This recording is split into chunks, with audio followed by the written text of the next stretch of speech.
Hi, welcome to Storytime with Mrs Clarke. Now, you all know I love reading stories to you, and I have really missed not having that time to leave you on those little cliffhangers. So I had a little dig around, and in my collection I have found a little gem that I would like to share with you.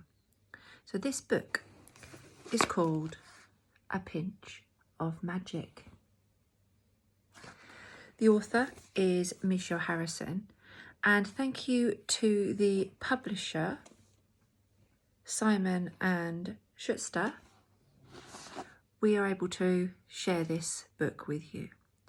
So, I know you like stories of mystery and intrigue and things of a little bit of unusual, so I thought you might enjoy sharing this book with me. Let's have a look at the blurb. Now, the blurb reads, 3 sisters trapped by an ancient curse, 3 magical objects with power to change their fate. Will they be enough to break the curse, or will they lead the sisters even into deeper danger? Sounds great. So, let's get into the book and find out what's happening with these sisters.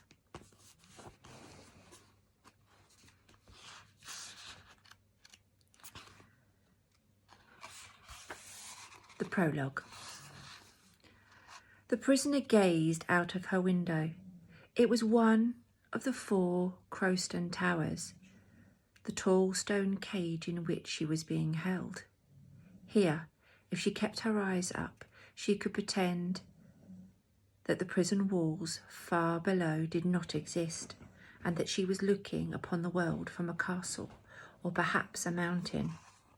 But today she was done with that make-believe, pretending that she was in a dream, pretending someone was going to save her. The girl wrapped her arms more tightly around herself against the cruel wind that whipped through the bare windows. It smelled of the marshes, briny with a whiff of fish. The tide was out, leaving only a vast expanse of mudflat stretching before her. In places she could see gulls pecking at stranded fish, tussocks of marsh grass, and a battered, abandoned rowing boat. The tendril of her long, tawny hair flew in between her lips.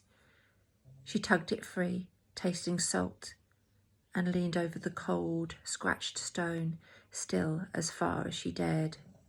The windows were not barred. They didn't need to be. The height of the tower was detriment enough.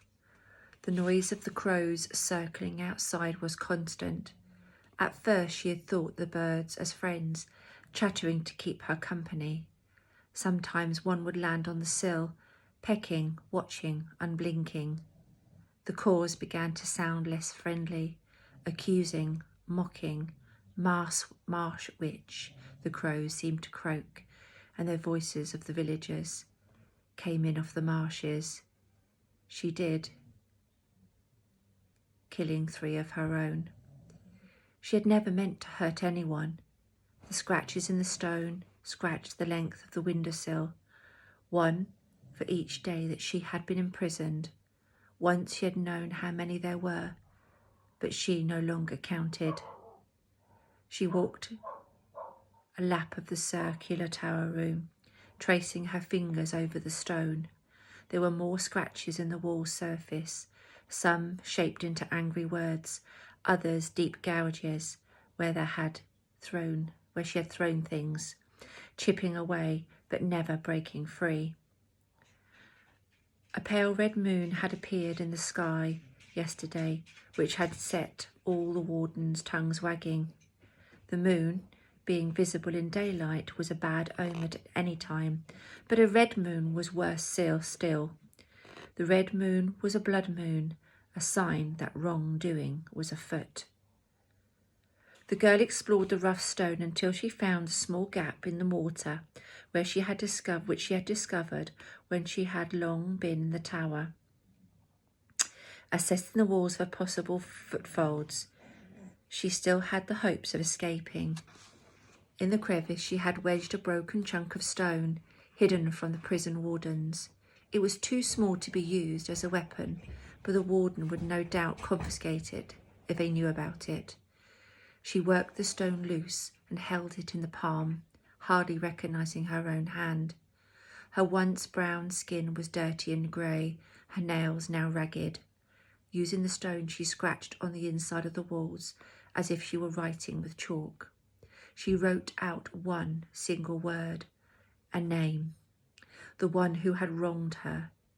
With each letter she focused, thinking dark thoughts before letting the stone fall from her fingers. She didn't need it anymore. This was the last thing that she would write. She stared across at Crowstone. A high noon, a boat was to take her across the water to the crossroads. There the gallows were prepared at this very moment. It would be her first and last journey to the mainland, her last journey anywhere. It was there she was to be executed. She wondered how the wardens felt about transporting a supposed witch across the marshes. She would be shackled in irons, of course, which reputedly rendered witches powerless, but even the most fearless warden would be unsettled to be near her once she was out of the tower, especially under a blood moon. Her eyes drifted to the marshes, where it had all begun on a little boat one stormy night, where 3 lives had been lost. "I never meant to hurt anyone," she whispered, gripping the sill with her numb fingers. It was true. She hadn't wanted to cause anyone harm then, but now revenge was all she could think of, and she would have it, even though she knew it would not save her. And we're going to leave it there for today, and then I'd like you to join me tomorrow for chapter 1, which is called Trick or Treat.